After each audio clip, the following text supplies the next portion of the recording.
Harry Reid is absent because he's still convalescing a little bit from the mishap in the gym, but I know he'll be back strong next week, and I've had a chance to talk to him. I want to thank the Speaker and Leader McConnell, as well as Dick Durbin filling in for Mr. Reid and Nancy Pelosi and all the leadership that are here today.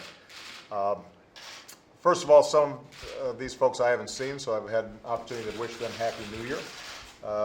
To the Speaker, I just want to point out, I said there are going to be some things that we agree on. Having a college football playoff is clearly something that we can agree on. I called for it when I came into office. I think it turned out pretty well, particularly for Ohio, so I want to congratulate the Ohio State Buckeyes for their outstanding victory, and commend Oregon as well for fielding a great team, because their quarterback is from my original home state of Hawaii. And I also want to just talk to all this leadership about how we can keep the progress going that we're seeing, particularly in our economy.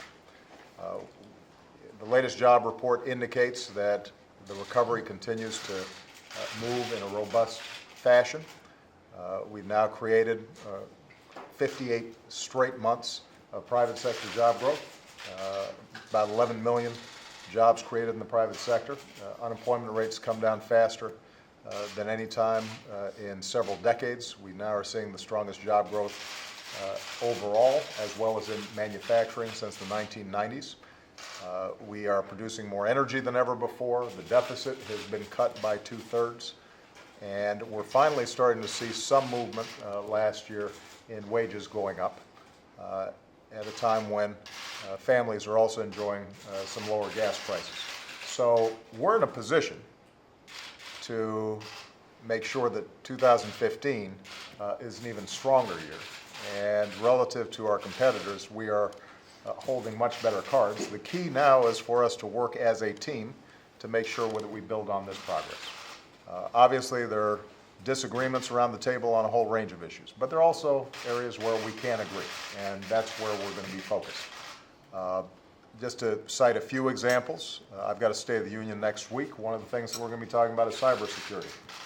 With the Sony attacks that took place, with the Twitter account that was hacked by Islamist jihadist sympathizers yesterday, it just goes to show how much more work we need to do, both public and private sector, to strengthen our cybersecurity, to make sure that families' bank accounts are safe, to make sure that our public infrastructure is safe. I've talked to both the Speaker as well as Mitch McConnell about this, and I think we agree that this is an area where we can work hard together, get some legislation done, and make sure that we are much more effective in protecting the American people from these kinds of cyber attacks.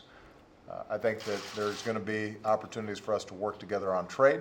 There's going to be opportunities for us to work together on simplifying the tax system and making sure everybody's paying their fair share. There are going to be opportunities for us to streamline government so it's more responsive.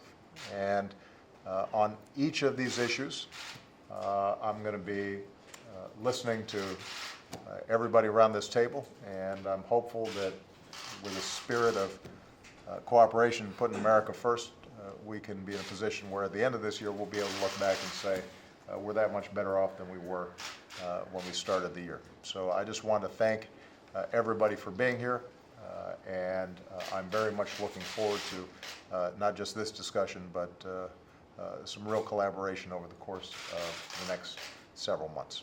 All right? Thank you very much, everybody.